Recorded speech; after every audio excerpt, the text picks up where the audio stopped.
اعوذ باللہ من الشیطان الرجیم بسم اللہ الرحمن الرحیم۔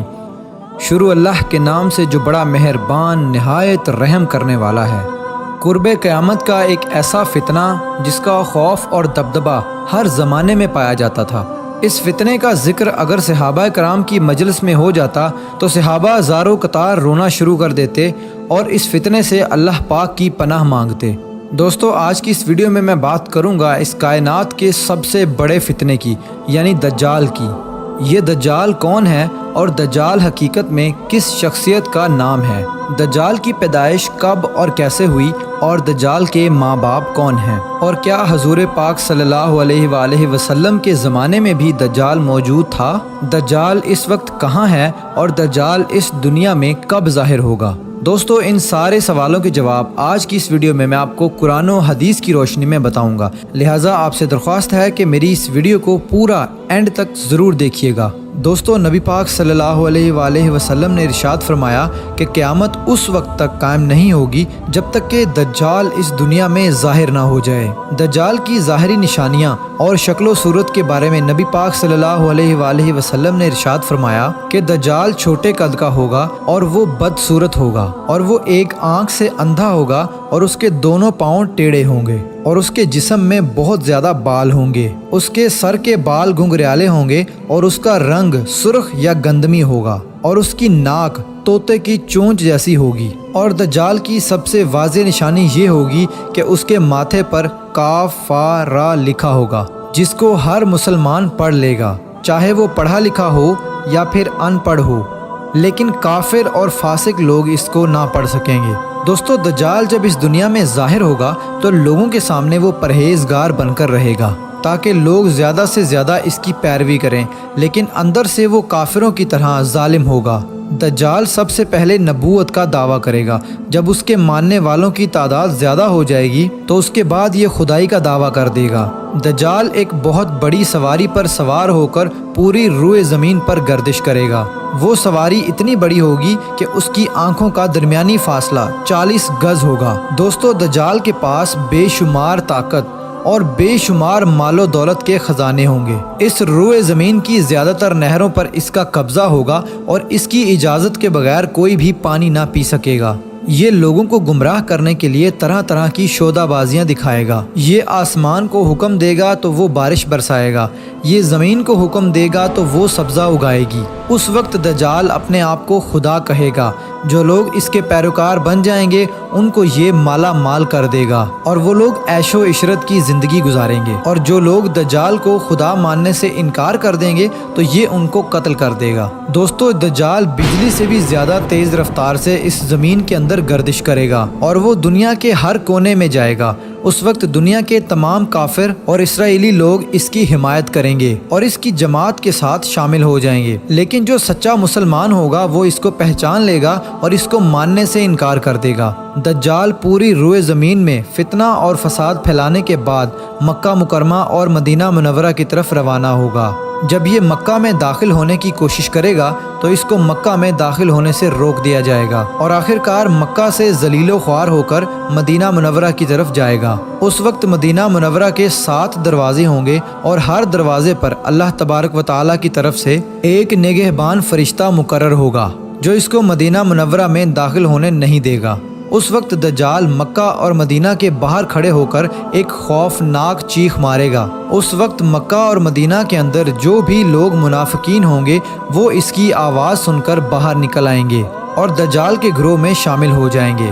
دوستو، دجال 40 دن تک دنیا میں رہے گا اور آخرکار امام مہدی علیہ السلام اور حضرت عیسیٰ علیہ السلام کے ساتھ اس کا مقابلہ ہوگا۔ اس وقت دجال کا لشکر دنیاوی اعتبار سے مسلمانوں سے زیادہ مضبوط اور زیادہ طاقتور ہوگا۔ اس وقت مسلمانوں اور دجالی گروہ کے درمیان ایک بہت بڑی جنگ ہوگی۔ اس جنگ کے اندر دجالی ہار جائیں گے اور دجال کے لشکر کو بہت بری طرح ہار کا سامنا کرنا پڑے گا۔ اس وقت دجال حضرت عیسیٰ علیہ السلام سے ڈرتے ہوئے فلسطین کی طرف بھاگے گا اور حضرت عیسیٰ علیہ السلام اس کا پیچھا کرتے ہوئے اس کو مقام لد پر پکڑ لیں گے۔ اور اللہ تبارک و تعالیٰ کے حکم سے دجال کو قتل کر دیں گے۔ دوستو اب بات کرتے ہیں کہ دجال کون ہے اور اس کے ماں باپ کون ہیں۔ دجال کی پیدائش کے متعلق مختلف روایات ملتی ہیں، جیسا کہ نبی پاک صلی اللہ علیہ وآلہ وسلم کے دور کی بات ہے کہ جب مسلمان مکہ سے مدینہ کی طرف ہجرت کر رہے تھے کہ انہی دنوں میں مدینہ کے اندر ایک یہودی عورت نے ایک بچے کو جنم دیا جو کہ پیدائشی کانا تھا۔ پیدائش کے اعتبار سے یہ بچہ بہت عجیب و غریب تھا۔ بچپن میں یہ بچہ مدینے کے اندر بچوں کے ساتھ کھیلا کرتا تھا اور آہستہ آہستہ یہ بچہ مدینے کے اندر مشہور ہونے لگا اور مدینے کے اندر اس نے اپنے اوپر وحی آنے کا دعویٰ کر دیا اور یہ بچہ لوگوں کے ساتھ عجیب و غریب اور پر اسرار باتیں کرنے لگا۔ جب اس کی ماں کو یہ علم ہوا تو اس کی ماں حضور پاک صلی اللہ علیہ وآلہ وسلم کی خدمت میں آئی اور اپنے بیٹے کا سارا حال نبی پاک صلی اللہ علیہ وآلہ وسلم کو بتایا، اور اس بچے کی ماں حضرت محمد صلی اللہ علیہ وآلہ وسلم سے گزارش کرنے لگی کہ آپ اس بچے کا معائنہ کریں کہ یہ کیا کر رہا ہے۔ ایک دن آپ صلی اللہ علیہ وآلہ وسلم صحابہ کرام کے ہمراہ اس بچے کا معائنہ کرنے کے لیے اس کے گھر کی طرف روانہ ہوئے تو آپ نے رستے میں اس بچے کو انصاری بچوں کے ساتھ کھیلتے ہوئے دیکھا۔ اس بچے کا نام ابن سیاد تھا۔ اس وقت آپ صلی اللہ علیہ وآلہ وسلم کے ساتھ عمر بن خطاب رضی اللہ تعالی عنہ اور دیگر صحابہ کرام بھی موجود تھے۔ اس وقت ابن سیاد بلوغت کے قریب تھا لیکن جوان نہیں ہوا تھا۔ آپ صلی اللہ علیہ وآلہ وسلم اس کے قریب گئے لیکن اس کو پتہ نہ چلا تو آپ صلی اللہ علیہ وآلہ وسلم نے اس کی کمر پر ایک ضرب لگائی اور ابن سیاد سے فرمایا کہ کیا تم گواہی دیتے ہو کہ میں اللہ کا رسول ہوں؟ تو ابن سیاد نے آپ صلی اللہ علیہ وآلہ وسلم کی طرف دیکھا اور کہا کہ میں گواہی دیتا ہوں کہ آپ اللہ کے رسول ہیں۔ پھر ابن سیاد نے آپ صلی اللہ علیہ وآلہ وسلم سے کہا کہ کیا آپ گواہی دیتے ہیں کہ میں اللہ کا رسول ہوں؟ تو آپ صلی اللہ علیہ وآلہ وسلم نے ابن سیاد کو چھوڑ دیا اور فرمایا کہ میں اللہ اور اس کے رسولوں پر ایمان لایا۔ اس کے بعد آپ صلی اللہ علیہ وآلہ وسلم نے ابن سیاد سے پوچھا کہ تو کیا دیکھتا ہے؟ تو ابن سیاد نے کہا کہ میں سمندر پر عرش دیکھتا ہوں۔ تو اس وقت آپ صلی اللہ علیہ وآلہ وسلم نے ارشاد فرمایا کہ وہ ابلیس کی چال ہے۔ تو اس وقت ابن سیاد نے حضرت محمد صلی اللہ علیہ وآلہ وسلم کو بتایا کہ میرے پاس سچی اور جھوٹی خبریں آتی ہیں۔ یہ بات سن کر آپ صلی اللہ علیہ وآلہ وسلم نے فرمایا پھر تو تیرا معاملہ الٹ ہو گیا۔ اس کے بعد آپ صلی اللہ علیہ وآلہ وسلم نے ابن سیاد سے فرمایا کہ میں نے تیرے لیے ایک چھپانے والی چیز چھپائی ہے۔ دراصل اس وقت آپ صلی اللہ علیہ وآلہ وسلم نے اپنے دل کے اندر لفظ دخان سوچا تھا۔ تو ابن سیاد آپ صلی اللہ علیہ وآلہ وسلم سے کہنے لگا کہ آپ نے دل کے اندر جو چیز چھپائی ہے وہ الدخ ہے۔ تو اس پر آپ صلی اللہ علیہ وآلہ وسلم نے ارشاد فرمایا کہ ذلیل ہو جا، تیری قدرت بڑھ نہیں سکتی۔ اس وقت حضرت عمر رضی اللہ تعالی عنہ نے فرمایا کہ اگر آپ مجھے اجازت دیں تو میں اس کی گردن اڑا دوں۔ اس وقت آپ صلی اللہ علیہ وآلہ وسلم نے ارشاد فرمایا کہ اسے چھوڑ دو، کہ اگر تو یہ سچا ہے تو اسے قتل نہیں کر سکتا اور اگر یہ جھوٹا ہے تو اسے قتل کرنے میں کوئی بھلائی نہیں۔ دوستو مدینے کے لوگ ابن سیاد کے بارے میں کہا کرتے تھے کہ بعض شیاطین اس کے پاس آتے تھے جو اسے عرش الہی کی خبریں دیا کرتے تھے، جبکہ آپ صلی اللہ علیہ وآلہ وسلم نے ابن سیاد کے بارے میں سکونت اختیار کی ہے، کیونکہ آپ صلی اللہ علیہ وآلہ وسلم کی طرف یہ وحی نہیں کی گئی کہ ابن سیاد کی حقیقت کیا ہے، جبکہ بعض لوگ ابن سیاد کو ہی دجال مانتے ہیں اور چند صحابہ کرام کا خیال بھی یہی تھا۔ اور ایک دوسری روایت میں ملتا ہے کہ حضرت عمر رضی اللہ تعالی عنہ آپ صلی اللہ علیہ وآلہ وسلم کے سامنے ابن سیاد کو دجال کہا کرتے تھے، لیکن آپ صلی اللہ علیہ وآلہ وسلم نہ ہی اس بات کا اقرار کرتے اور نہ ہی انکار کرتے۔ دوستو ابن سیاد کے اندر ایسی بہت ساری نشانیاں موجود تھی جو کہ ہو بہو دجال کی نشانیاں تھی۔ یہی وجہ ہے کہ اس دور کے اندر صحابہ کرام بھی ابن سیاد کو دجال کہا کرتے تھے، اور بعض مفسرین کا یہ کہنا ہے کہ ابن سیاد ہی وہ شخص ہے جو قیامت کے قریب دجال بن کر ظاہر ہوگا۔